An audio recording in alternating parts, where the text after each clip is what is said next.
En el filo de la navaja. En los confines del consenso. Disidencia. Un podcast de Pablo Magluf. Queridos amigos, bienvenidos a un episodio más de Disidencia. Yo soy Pablo Magluf. Este es el segundo episodio de la temporada 3. Me da mucho gusto saludarlos. En esta ocasión estoy con Jaime Rivera, consejero del INE. Ustedes a menudo escuchan a Lorenzo Córdoba y Ciro Murayama, pero hay 9 grandes personalidades detrás que los acompañan también y hay que escucharlos. Porque, pues bueno, el INE está compuesto de 11 consejeros que han llevado la batuta, han defendido esta importantísima institución de pilar de nuestra democracia.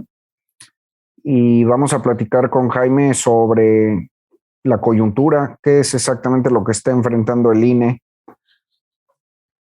Y bueno, una breve presentación de Jaime sería que es uno de los precursores de la socialdemocracia mexicana. Yo lo pondría así, fundador de los padres fundadores del PRD en sus muy remotos orígenes. De una izquierda socialdemócrata, su director de tesis fue ni más ni menos que Roger Bartra, también un maestro mío, y el de su tesis doctoral, Pepe Woldenberg, diría yo uno de los padres fundadores de la democracia mexicana, presidente de aquel IFE, primer IFE ciudadano. Jaime Rivera empezó su ejercicio como consejero en 2017, entonces en teoría le quedan 3 años, es decir, probablemente lo peor del porvenir. Querido Jaime, bienvenido a Disidencia. Es un honor que me acompañes, es un honor tenerte aquí y un privilegio para mi audiencia. Gracias, Pablo. Para mí también es muy importante tener esta oportunidad de conversar, de exponer ideas y sí, como ya tú lo sugieres, mostrar algunos de los aspectos que están detrás del ejercicio mismo del cargo, porque para ser consejero electoral se requiere muchas cosas. En mi caso puedo decir que he tenido una muy larga experiencia en la materia electoral, tanto como académico, así como funcionario electoral. Uh-huh.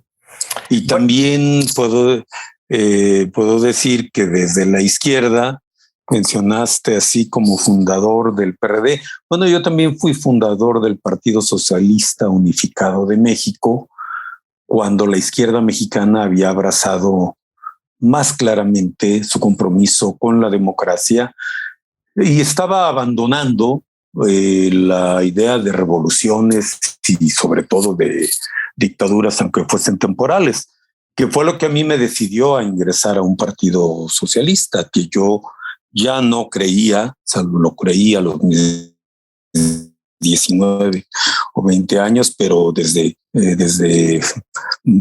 esa edad yo abracé la idea socialdemócrata, es decir, defender y promover los valores socialistas de solidaridad, de cooperación, de redistribución del ingreso, de regulación, economía social para igualar las oportunidades, pero dentro de un marco democrático y también, hay que decirlo, de una economía de mercado que es una forma también de asignar más racionalmente los recursos de una sociedad. Claro, ¿no? Y es que, a ver, gran parte de las luchas democráticas del país son desde la izquierda. Digo, nada más falta pensar en, por ejemplo, los plurinominales, ¿no? ahora que la misma izquierda quiere eliminar. Los plurinominales en un inicio fueron una demanda desde la izquierda por balancear el tablero de representación. Sí, sobre todo en los inicios de la reforma política, porque era la única manera de darle representación a las minorías que deberían tener oportunidad de crecer y eventualmente convertirse en mayorías, como ha sucedido realmente. Exacto. De tal manera que la representación proporcional no es una dádiva a candidatos que pierden, no, es un mecanismo para hacer más equitativa la representación política en la medida que se aproxime la proporción de representación en las cámaras con la proporción de votación ciudadana que reciben los partidos. De ahí que la gran mayoría de estados democráticos tienen como sistema predominante o único el de la representación proporcional. Uh-huh. Bueno, perfecto. Ya hablaremos sobre esta reforma electoral pendiente y la propuesta del presidente también de someter a los consejeros a elección popular. Pero quisiera empezar con la coyuntura, estimado Jaime. Primero, una de las dudas que más me aquejan a mí y a muchos de mis colegas y escuchas es: ¿cómo han vivido en el INE ustedes, los consejeros, los constantes ataques desde el poder? Y digamos que mi pregunta es buscando un testimonio más personal, desde tu punto de vista, desde tu experiencia. ¿Cómo se vive adentro para los que no vemos? ¿Cómo han vivido este asedio de ya de 3 años? Bueno, han sido 3 años difíciles, incómodos, y puedo afirmar que no tienen precedentes. Hablando de mi experiencia profesional en las instituciones electorales, puedo mencionar que yo fui director de organización electoral del IFE, justamente cuando Boldenberg presidía a este instituto. Yo fui director de organización electoral de finales del 98 hasta mediados de 2004, de tal manera que me tocó una posición estratégica clave para la organización electoral en las elecciones de 2000, la primera de la alternancia en la presidencia.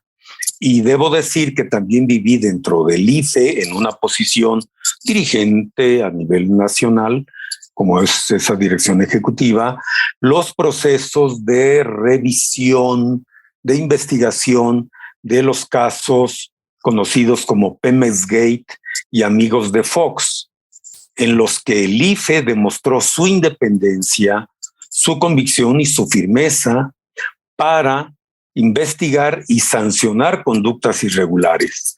Hay que decir, por ejemplo, que en 2003 el IFE, el Consejo General del IFE, sancionó al PAN que había postulado a ya para entonces presidente Vicente Fox con cerca de 400 millones de pesos por financiamiento irregular de su campaña. Era el presidente, Vicente Fox era el presidente, y en ese mismo periodo el IFE sancionó severamente al partido que lo postuló y bueno, se exhibió una conducta reprobable, ilegal, como fue el financiamiento irregular de este partido. Y a pesar de eso, el IFE no recibió ni remotamente ataques, ni mucho menos amenazas, como las que se han vivido cotidianamente en los últimos años. Quiero decir entonces que lo primero que puedo decir de cómo se vive este ambiente es como algo sin precedentes. Ahora, personalmente creo que tengo ya también por mi experiencia, mi edad, la templanza suficiente para resistir eso y concentrarme en el cumplimiento de mi deber y en el ejercicio de mis atribuciones, sin prestar demasiada atención que pudiera ser distractora de esos ataques o de calumnias. Sin embargo, desde el punto de vista democrático, es reprobable y es peligroso que se haga habitual el ataque a instituciones, descalificar a instituciones autónomas y, como lo hemos visto en las últimas semanas, que se viole la ley abiertamente y se desafíe a la autoridad electoral encargada de cuidar que se cumplan esas normas. Eso es mucho más preocupante que como lo viva yo personalmente, pero repito, siendo molesto y preocupante, no determina cómo desempeño mi cargo y mis atribuciones. Magnífico. Bueno, aprovechemos entonces un poco esa coyuntura reciente que mencionas, porque sí, probablemente el episodio de más intensidad fue el reciente revocatorio, ¿no? La revocación de mandato. Entonces, pues ahí lo primero que me gustaría preguntar es cómo se utilizó esta herramienta para golpear al árbitro electoral.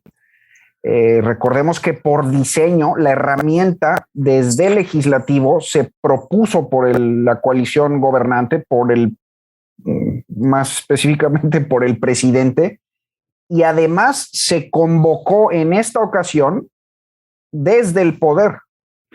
Entonces, ahí la pregunta es cómo se ha venido utilizando el revocatorio a lo largo de estos meses para asediar al INE, consejero. Yo no quisiera hablar de intenciones ocultas, prefiero hablar de hechos. Efectivamente, es paradójico que quienes hayan promovido la reforma y después la solicitud de una consulta de revocación de mandato sean precisamente quienes están en el poder para eventualmente arriesgarse a perderlo. Eso es paradójico, pero siendo ciudadanos quienes lo promueven, y si formalmente lo son, eso está permitido. En los hechos, lo primero que fue motivo de preocupación y de obstáculo a la debida organización de esta consulta revocatoria fue que la mayoría en la Cámara de Diputados negara al INE los recursos necesarios para organizarla con todos los extremos de la ley. Hay que decir que de entrada la Cámara de Diputados aprobó solamente 800 millones de pesos eventualmente para la revocación de mandato, que eso representa la cuarta parte de lo que el INE había estimado necesario. Fue inevitable entonces que el INE hiciera ajustes presupuestales, recortara programas, cancelara otros, y se propusiera un programa de economías a lo largo de todo este año, como para reunir otros 700, otros casi 900 millones de pesos a fin de disponer al final aproximadamente con 1.700 millones de pesos para poder organizar esta votación nacional. Y naturalmente tuvimos que recortar algunas de las actividades o alcances de esta votación nacional, particularmente el número de casillas por instalar. En toda votación organizada debidamente conforme a la ley, el gasto más importante de todos es el de las casillas, no tanto por los materiales que se ponen en las mesas de votación, boletas, actas, mesas, sino por un enorme esfuerzo de capacitación de cientos de miles de ciudadanos para que acepten ser funcionarios de casilla. Esto requiere un despliegue de decenas de miles de capacitadores por todo el país, convocar a 12 millones de ciudadanos que preseleccionados por sorteo, se les visita en su domicilio, se les convoca a capacitarse, se les dan capacitaciones en 2 etapas, se les designa, se les entrega su nombramiento, se les entrega el material electoral que instalarán en la casilla en su domicilio, en fin.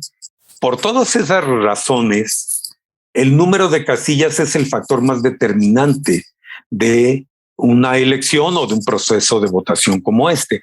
Por esa razón, cuando tuvimos la tercera parte de los recursos que necesitábamos para organizar la consulta revocatoria con todas las condiciones óptimas y ordenadas por la ley, tuvimos que disminuir sensiblemente el número de casillas por instalar. Se redujeron a 35%, pero hay que decir algo.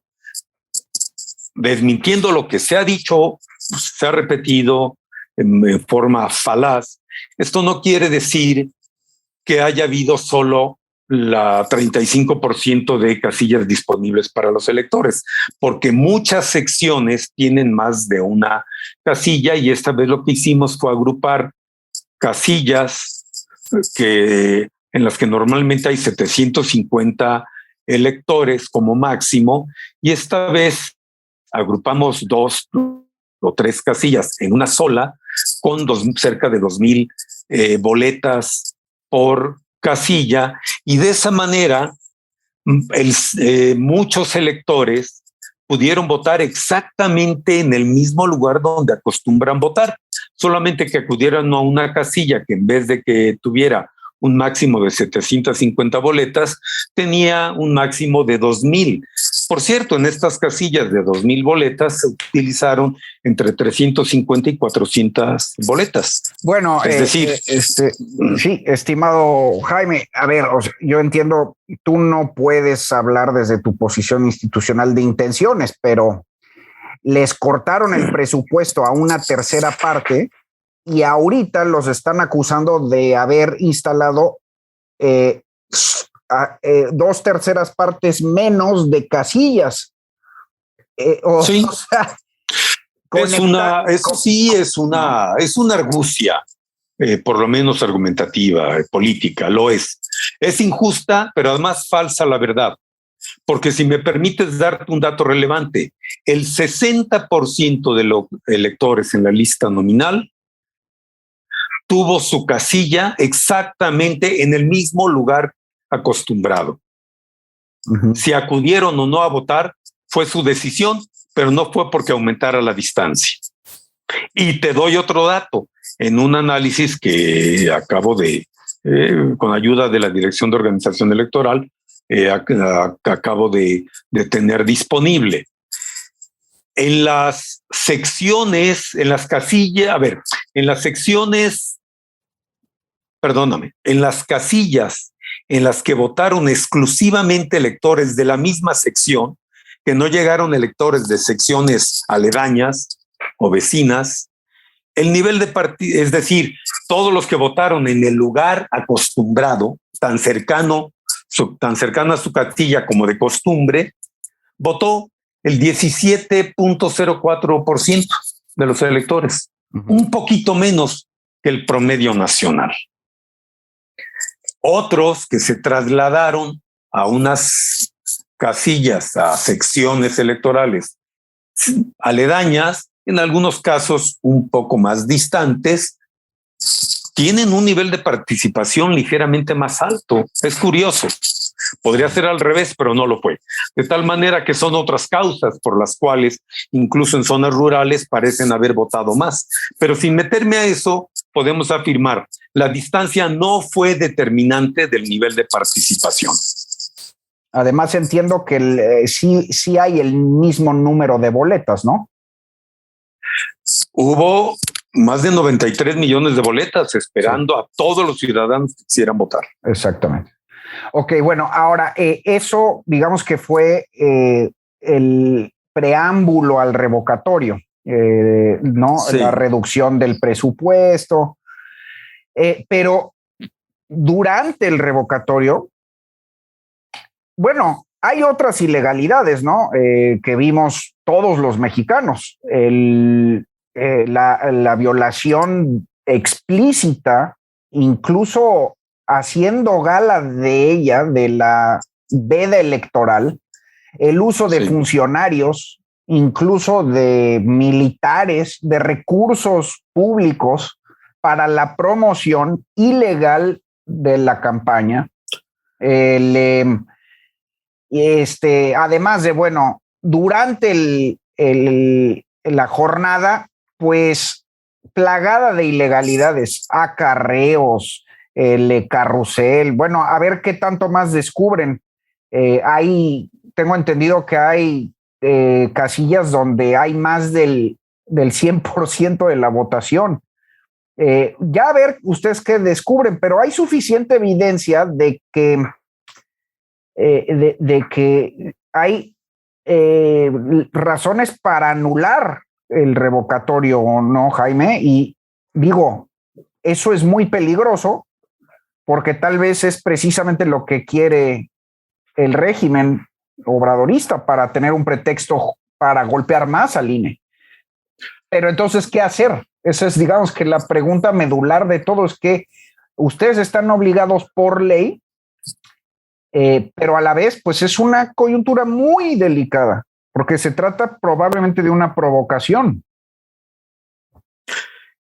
En la etapa de preparación de esta jornada de votación, hubo muchas ilegalidades por parte del partido oficial que se dedicó a promover y hacer propaganda de esta consulta.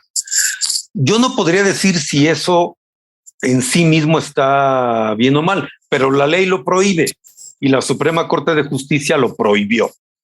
De tal manera que era en la Constitución la consulta revocatoria está concebida como un ejercicio ciudadano en el que no participan los partidos y mucho menos los gobiernos. Los servidores públicos no pueden participar. Está prohibido en la Constitución y en la ley que participen en esto. Y sí, desgraciadamente vimos una violación constante, una transgresión de esta restricción, primero disimulada y después abierta, desafiante, hasta con alarde. Y eso afectó este proceso de revocación de mandato, lo manchó. Pero hay algo más grave. Puede crear un precedente de violación sistemática de la ley desde el poder que se aplica así en las siguientes elecciones. Esperemos que no. Eso es muy grave. Y por otra parte, sobre la jornada de votación misma, los acarreos o la coacción del voto están tipificadas como conductas delictivas, como delitos electorales, que la Fiscalía Especializada en Delitos Electorales está obligada a investigar, a perseguir y en su caso a consignar penalmente. Está obligada. Eso no le corresponde al INE. Lo que el INE ha hecho es entregar un informe pormenorizado de todo el proceso con todos los hechos que se han podido constatar, desde la violación a la veda electoral, la intervención de funcionarios públicos, la presumible intromisión de recursos financieros públicos para colectar firmas o para hacer propaganda. De todo esto se entrega un informe pormenorizado al Tribunal Electoral, quien deberá calificar este proceso. Y yo no me atrevería a hablar de otra posible consecuencia. Simplemente el INE, con pruebas bien documentadas, pone en manos del tribunal la valoración de este proceso. Ahora bien, desde el punto de vista organizativo y de la participación ciudadana, el INE hizo su trabajo y encontró una respuesta muy favorable que es muestra de confianza, en 500,000 de ciudadanos que estuvieron dispuestos a participar y se capacitaron. Al final solo requeríamos de 280,000 ciudadanos, pero teníamos más del doble de esta cantidad disponible para hacerse cargo de las mesas directivas de casilla. Y desde ese punto de vista, este proceso de votación ciudadana estuvo muy bien organizado, como el INE lo ha estado haciendo desde que existe, y antes lo hizo también el IFE, con profesionalismo y con una alta eficacia. Sí, no, yo estoy absolutamente convencido que el INE pasó este dardito envenenado, este anzuelo, esta prueba la pasó bien, salió fortalecido y cumplió con su designio. Hay otro tipo de ataques, Jaime, que son, digamos, verbales, ¿no? Simbólicos, que se profieren desde la mañanera todos los días, desde el púlpito presidencial. Son ataques a la legitimidad, a la imparcialidad del árbitro. Por ejemplo, han intentado retratar al INE como una suerte de jugador, un actor, no un árbitro imparcial, sino un actor compuesto por un grupo político. Han criticado mucho, por ejemplo, el protagonismo del consejero Ciro Murayama, a quien yo también he entrevistado. ¿Cómo conciliar estas críticas? ¿Cómo hacerles frente? Y por otro también, ¿qué tanto protagonismo es permitido de parte de los consejeros? Primero, es una acusación falsa, y lo sigue siendo, aunque lo repitan mucho, que el INE actúa como una parte de los contendientes. Eso es falso. Y es más injustificable que lo diga la fuerza política que ha ganado la mayor parte de las elecciones que ha organizado el INE. El INE organizó las elecciones del 18 y todos conocen el resultado. ¿Cómo esa fuerza política triunfadora puede acusar al árbitro de actuar en su contra? El INE ha organizado las elecciones locales posteriores, las elecciones de 2021, esta votación de revocación de mandato, y en todas, bueno, esta fuerza política ha ganado y se ha proclamado victoriosa ella misma. Entonces, ¿cómo puede acusar al árbitro de actuar en su contra si es el árbitro y el organizador que permite que las elecciones se realicen en las que ellos triunfan? Por supuesto que esas victorias no se deben al INE. Las determina el voto libre de la ciudadanía. Pero el INE pone las condiciones organizativas, logísticas y normativas para que esto pueda suceder y para que los votos se reciban en libertad y se cuenten bien. Todo eso lo ha hecho el INE, antes lo hizo el IFE y lo seguirá haciendo, de tal manera que es completamente injustificado. Pero sí es muy preocupante que se busque descalificar al árbitro, porque lo que parece ser es que no quieren un árbitro que garantice elecciones libres e imparciales, sino un árbitro que esté sometido al gobierno. Y eso el INE no lo va a hacer. No lo permitiremos, no lo haremos nosotros. Y hablando de mí, mientras yo esté como consejero del INE, no voy a apartarme de los principios rectores de la función electoral, como son la imparcialidad, la independencia, la equidad, la legalidad y la certeza. En cuanto al protagonismo, que así le han llamado a que expresemos nuestro punto de vista, yo puedo decir que realizamos una función no solo de organización, sino de arbitraje y también de explicación pedagógica a la ciudadanía de la función electoral. Todos lo hacemos, cada quien con su estilo. Y del consejero Ciro Murayama yo puedo decir que es muy brillante y que dice verdades que a algunos les pueden incomodar, sí, verdades que las dice con un fervor o con una firmeza y franqueza que a algunos molesta. Bueno, cada quien tiene su estilo personal de hablar, pero lo que deberían reclamar, en todo caso, lo que debería hacerse es refutar con hechos, con verdades jurídicas, lo que decimos, y no simplemente decir que está mal que expliquemos a la sociedad cómo organizamos las elecciones, y cuando uno de los contendientes comete falta, es función del árbitro sancionarla. Y eso no es ser protagonista. Cada quien tiene su personalidad y su estilo, y eso yo lo respeto y no lo juzgo.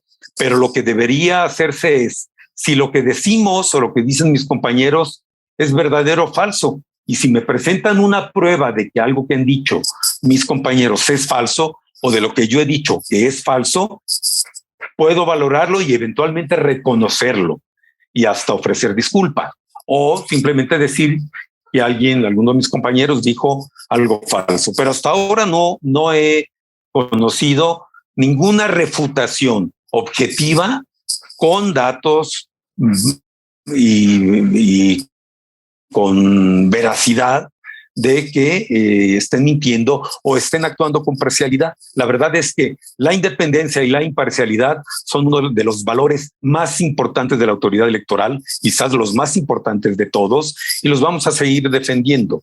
Y los ataques parece que lo que quieren hacer es acabar con una autoridad electoral autónoma. Pareciera que quieren regresar a los tiempos de la CFE, es decir, la Comisión Federal Electoral. Sí, esa sería la siguiente pregunta obligada. ¿Qué golpes ya después del revocatorio vienen? Se anuncia una reforma electoral que pretende eliminar a los plurinominales, lo cual es una verdadera traición histórica a la izquierda, ¿no? Ya lo comentábamos. Y después la propuesta de someter a los consejeros. Esto de verdad es ridículo. Creo que no existe en ningún lugar del mundo. Incluso escuchaba una entrevista con Pepe Woldenberg, precisamente con ese énfasis de que esto es imposible, porque se trataría de volver a los consejeros enteramente capturables por los partidos, de someter a los consejeros a elección popular, ¿no? Entonces, ¿qué golpes vienen, Jaime, después del revocatorio, incluidos estos dos que ya mencionamos? ¿Qué golpes lleguen? No lo sé. ¿Qué propósitos hay? El presidente y su partido han anunciado que quieren eliminar a los diputados y senadores de representación proporcional. Eso no solo es contrario a la izquierda, es contrario a uno de los principios democráticos mundiales. Uh-huh. Incluso en América Latina hay más sistemas de representación proporcional que de mayoría relativa, claramente. Y sería un retroceso en términos de representación política, de expresión de la pluralidad y de equilibrio del poder, una regresión de casi 50 años. Sí, a los 70. Sí. O sea, sí, estamos hablando de la reforma política de Reyes Heroles, ¿no? Por supuesto. Bueno, eso nos llevaría a la última reforma electoral que se hizo en 1973, auspiciada por Echeverría, que dejaba intacto el desempeño del gobierno como parte y la fusión de partido y gobierno como árbitros, y con todas las ventajas y la sobrerepresentación para el partido oficial. Un retroceso de ese tamaño, a mí no me importa si sea de izquierda o de derecha, es sencillamente antidemocrático y regresivo. una reforma electoral relativa a la representación política, en todo caso, debería avanzar para hacer todavía, aproximar más todavía la proporción de votos que obtenga cada partido con la proporción de escaños que tenga en las cámaras. Eso sería más democrático. Esa es la que ahí valdría la pena.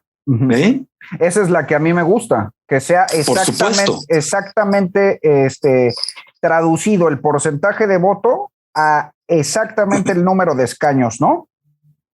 Sí, o tan aproximadamente por ahí el juego de cifras que puede variar un poquito.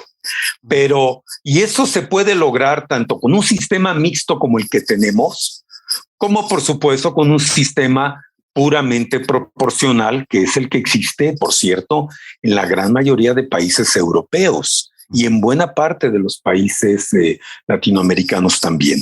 De tal manera que una regresión en ese rubro a mí me parece inaceptable desde el punto de vista democrático. Y yo creo que sería muy perjudicial para la representación de la pluralidad política que hay en México. Ningún partido se puede proclamar el representante único del pueblo. Un lenguaje como ese es propio de regímenes totalitarios. Sí. Hablar a nombre del pueblo y todos los demás son enemigos del pueblo, de verdad, lo he conocido en la historia, pero ni en mis peores pesadillas he imaginado que pudiera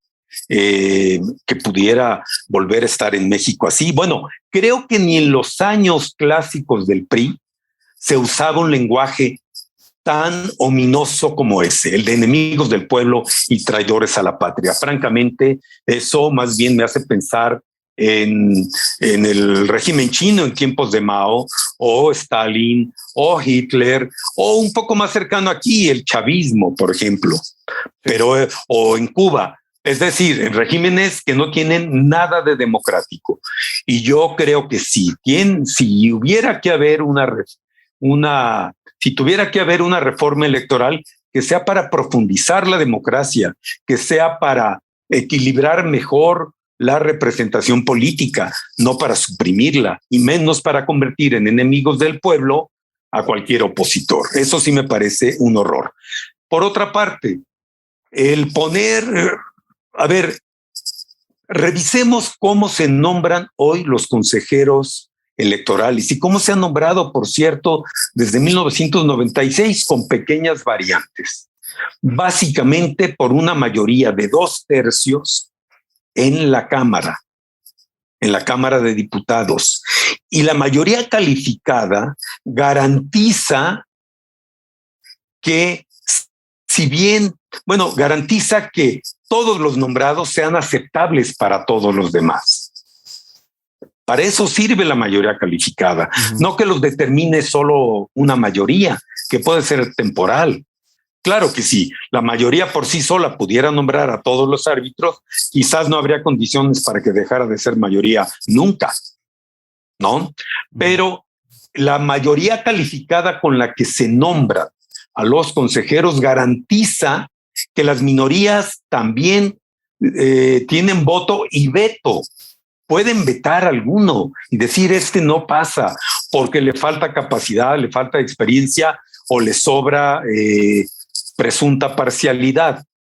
Y además, desde 2014 se estableció un mecanismo adicional con convocatoria pública para designar consejeros, con un comité técnico de evaluación que selecciona las aptitudes y la preparación profesional. Todos los que han sido nombrados consejeros en los últimos años tienen una larga carrera en el conocimiento y el ejercicio de la materia electoral. Y además, todos han contado con el voto de diversos partidos porque a todos les parecen confiables o por lo menos aceptables. Y si yo hablo por mí, puedo decir que conté el voto con el voto para ser nombrado de por lo menos 5 partidos, a los que claramente, pues por mi trayectoria les parecí que que tenía el conocimiento suficiente en la materia electoral y que también tenía la imparcialidad, la independencia probada para ejercer ese papel. Y eso mismo ha ocurrido con el resto de compañeros. Y además, el diseño institucional del INE, todas las leyes, las restricciones que los mismos consejeros tenemos para actuar en el ejercicio de nuestras atribuciones, garantiza la imparcialidad y el apego a la legalidad más allá de las cualidades personales de los consejeros. Si un consejero quisiera hacer fraude, no puede. Pero a ver, por ejemplo, disculpa que lo pregunte sobre una compañera consejera, pero a ver, sonó mucho el caso de, pues Carla Humphrey es esposa de Santiago Nieto. Es cierto que se casaron después de ella haber sido propuesta, pero pues ahí, ¿no? Hay una relación delicada. Lo pregunto porque, bueno, primero quisiera resolver esta pregunta de someter los consejos a elección popular. Y segundo, porque el próximo año se relevan 4 de los 11, incluido el presidente Lorenzo Córdoba y Ciro Murayama. Entonces yo digo, a mí sí se me hace delicado que haya una consejera que sea esposa de el que fue fiscal, ¿no? De la unidad de inteligencia financiera. ¿Qué riesgos Primero hay? yo creo que primero yo creo que a cada servidor público se le debe evaluar por sus méritos y no por sus relaciones familiares. Y en segundo lugar, en el ejercicio del cargo, veamos el comportamiento que ha tenido y forma parte de la independencia. Y volviendo un poquito al tema de la revocación de mandato, en este periodo de tantos ataques al INE, el Consejo General ha demostrado, el conjunto de consejeros y consejeras, hemos demostrado una gran cohesión interna y hemos actuado con independencia, con imparcialidad y en defensa de la institución. Y eso sí yo lo reivindico más allá de cuestiones personales. Uh-huh. ¿Cómo serán nombrados el año próximo los 4 consejeros y consejeras que deban sustituir a quienes terminarán su periodo para el cual fueron nombrados? Si se hace con la legislación vigente hoy, se hará mediante una convocatoria pública, habrá exámenes, habrá un comité técnico evaluador nombrado con cierto equilibrio, al menos así fue diseñado en 2014, que preseleccionará a personas que demuestran trayectoria y conocimiento de la materia electoral y que los hace confiables. Y por último, una mayoría por lo menos de 2/3 deberá votar por ellos. Entonces yo confío en que con esas reglas se podrán designar consejeros y consejeras que tengan conocimiento de la materia y que tengan independencia e imparcialidad. O sea, con estas reglas. Claro. No, y además, pues son 2/3 partes de la Cámara de Diputados donde no tiene mayoría calificada Morena, ¿no? Así es. Con estas reglas, entonces, no hay riesgo de que metan, digamos, a 4 caballos de Troya, por llamarlo así. Bueno, yo no soy oráculo, pero no puedo prever el futuro. Riesgos, no sé, pero las reglas están diseñadas de tal manera, y esa es la fortaleza de las instituciones, no tanto las personalidades, sino el sistema normativo. Con estas reglas de designación hay la oportunidad de nombrar a profesionales con mucha independencia. Y creo que dependerá entonces de las fuerzas políticas representadas en la Cámara de Diputados que esto así ocurra. Mal haría un partido hoy de oposición en entregar el arbitraje a la mayoría. Pero bueno, eso depende de las bancadas de todos los partidos que están incluidos que están representados en la Cámara de Diputados. Y en particular, los partidos que quieran conservar un árbitro electoral independiente, imparcial y equilibrado, deberán dar su voto a quienes puedan dar esas garantías con una seguridad razonable. No quiero pensar en un arreglo inconfesable que termine por debilitar mucho la autonomía del INE. ¿Cómo sería entonces, Jaime, así como para ir terminando, una restauración de la Comisión Federal Electoral de los tiempos del viejo régimen de PRI? Digamos,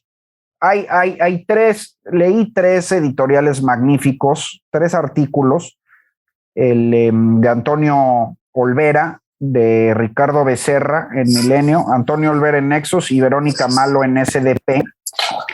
Los tres advertían la posibilidad de que, pues, por ejemplo, ¿qué pasaría si el presidente y su grupo dicen, pues, el INE ya, vamos a hacer otro árbitro? O sea, desconocen la elección, por ejemplo, del 24, es que ese INE es espurio, está vendido, no tiene legitimidad, y establecen un INE popular, no sé, o cómo exactamente sería una restauración. ¿Qué exactamente tenemos que prevenir, pues, ¿no? Bueno, primero que las autoridades electorales sean elegidas por voto popular no existe en ninguna parte del mundo, en ninguna. Entonces, o en México somos excepcionalmente sabios y todo el mundo está equivocado, o es exactamente al revés, ¿no? Sí, claro. A ver, si un partido puede, por las vías que sea, determinar la composición de la autoridad electoral, está cancelando la posibilidad de elecciones limpias, de elecciones justas. A ver, ¿cómo sería? Pues, mira, de 1986 a 1989, hasta antes del nacimiento del IFE, la Comisión Federal Electoral, así como las comisiones locales de los estados, y bueno, las comisiones locales a nivel federal y los comités distritales, estaban integrados en forma proporcional por los partidos, aparte de los representantes del Poder Ejecutivo, el secretario de Gobernación y a quienes nombraba como director, como secretario, y además representantes del Poder Legislativo. Y aparte de esos, y de un notario que votaba también. Bueno, aparte de esos, en ese periodo de 1986 a 1989, aunque en 89 no hubo elección federal, sino hasta 88, la Comisión Federal Electoral y sus órganos análogos a nivel local y distrital tenían 30 miembros. 16 de ellos eran del PRI. Es decir, ni aún en el caso de que los representantes del gobierno votaran de modo diferente, el PRI siempre tenía por sí mismo la mayoría. Bueno, a eso conduciría un mecanismo de designación como el que se ha sugerido.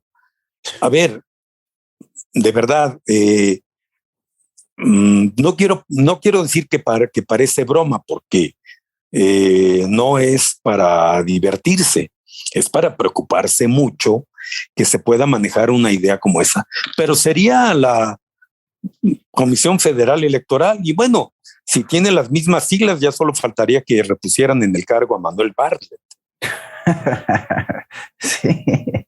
Sí, bueno, es de esa época, él.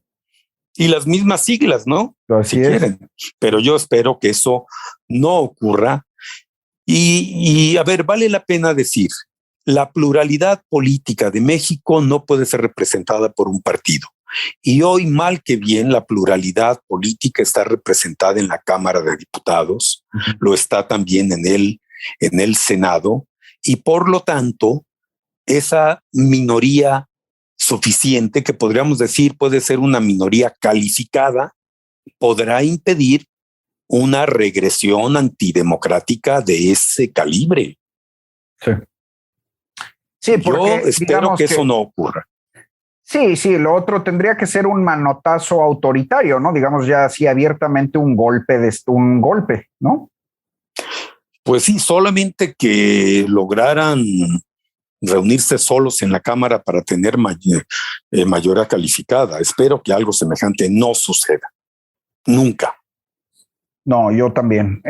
Bueno, Jaime, para terminar, ¿qué puede hacer la ciudadanía para defender al INE en estos de aquí a rumbo al 24? Porque es probablemente la pregunta que más me hacen a mí, los ciudadanos de a pie. ¿Qué pueden hacer? Sí, lo primero es informarse. El INE ofrece una gran cantidad de información, hasta, por ejemplo, los resultados de esta votación del domingo se puede conocer a detalle.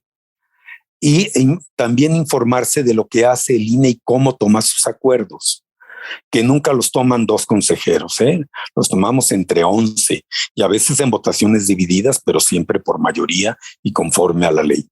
Y por otra parte, manifestarse y comprender que una sociedad democrática solo subsiste, primero, si conserva su naturaleza, que es la diversidad, la pluralidad política. No existe democracia basada en la unanimidad. Eso es totalitarismo, que es la negación absoluta de la democracia.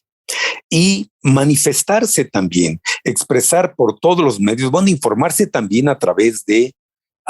por fortuna México ha creado en las últimas décadas y subsiste hoy una gran pluralidad en los medios de información, en los electrónicos, en la prensa, en los medios digitales, para informarnos y para tener un debate muy rico. Eso es lo que hay que hacer. Y exigirles a los diputados que sigan defendiendo la pluralidad, la diversidad y los contrapesos que son consustanciales a la democracia. Eso es lo que debemos hacer y tenemos la libertad para hacerlo. Como yo en este momento la tengo para manifestarse, muchos la tienen como tú tienes para promover la información y la opinión y el debate plural. Así muchos lo pueden hacer hoy. En cierto modo, las redes sociales han contribuido a hacer más horizontal la comunicación.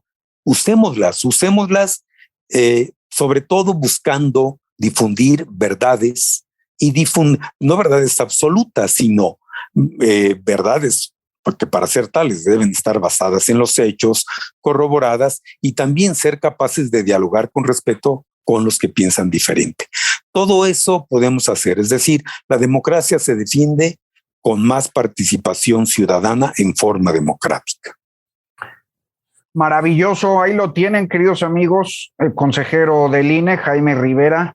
Querido Jaime, muchísimas gracias por esta entrevista, pero sobre todo por tu labor como consejero. A nombre de mi audiencia sí quiero felicitarte y felicitarlos a todos, a los 11 consejeros, al INE, por esta gran defensa que han hecho de la institución y de nuestra democracia. El INE es la piedra angular, no cabe duda, de nuestra incipiente y frágil democracia, la joya de la corona.